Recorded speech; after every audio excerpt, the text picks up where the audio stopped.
যুক্তরাষ্ট্রে বাংলাদেশি প্রফেশনালস নামে একটি সংগঠনের আত্মপ্রকাশ হয়েছে। নিউ ইয়র্কের গুলশান টেরেস মিলনায়তনে অনুষ্ঠান উদ্বোধন করে সংশ্লিষ্টরা বলেন, প্রবাসীদের স্বপ্ন পূরণে পথ সুগম করার লক্ষ্যে কাজ করবে এই সংগঠন।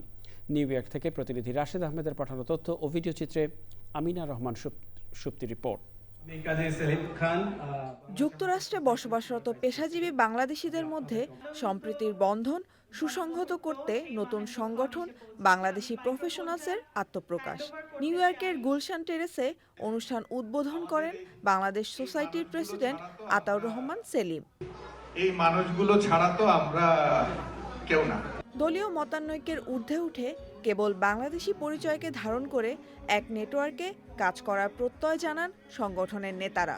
দেশের যে কোনো রাজনৈতিক দলের মতাদর্শে আমাদের ভিতরে থাকতে পারে, কিন্তু যখন আমরা বাংলাদেশি প্রফেশনালসের প্ল্যাটফর্মে কাজ করব, তখন আমাদের পরিচয় হবে শুধুমাত্র আমরা বাংলাদেশি। কোন রকম রাজনৈতিক মতাদর্শ বা মতবিরোধ আমরা এখানে টেনে আনবো না, যেটি আমাদেরকে বিরোধে জড়িয়ে ফেলে, হানাহানির মধ্যে টেনে নিয়ে যায় এবং আমাদের সামনে এগিয়ে যেতে দেয় না, শুধুমাত্র পিছিয়ে দেয়। আপনারা আসছেন, আমরা অত্যন্ত খুশি এবং আসুন না আমরা সবাই মিলে একটা শক্তিশালী জাতি হিসাবে আমাদেরকে প্রমাণ করি এই দেশে। উদ্বোধন অনুষ্ঠানে অনলাইনে যুক্ত হয়ে নতুন এই পথ চলায় শুভেচ্ছা জানান Impress Telefilm limited channel I এর ব্যবস্থাপনা পরিচালক ফরিদুর রেজা সাগর।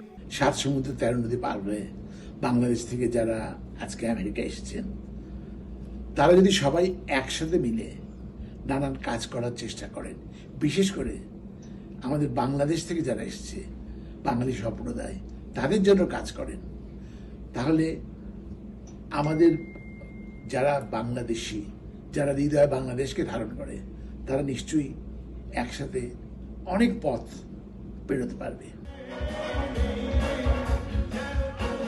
সংগঠনের সমৃদ্ধি কামনা করে নিউ ইয়র্ক স্টেট অ্যাসেম্বলির পক্ষ থেকে বিশেষ সম্মাননাপত্র দেন অ্যাসেম্বলি ওয়ামেন জেনিফার রাজকুমার।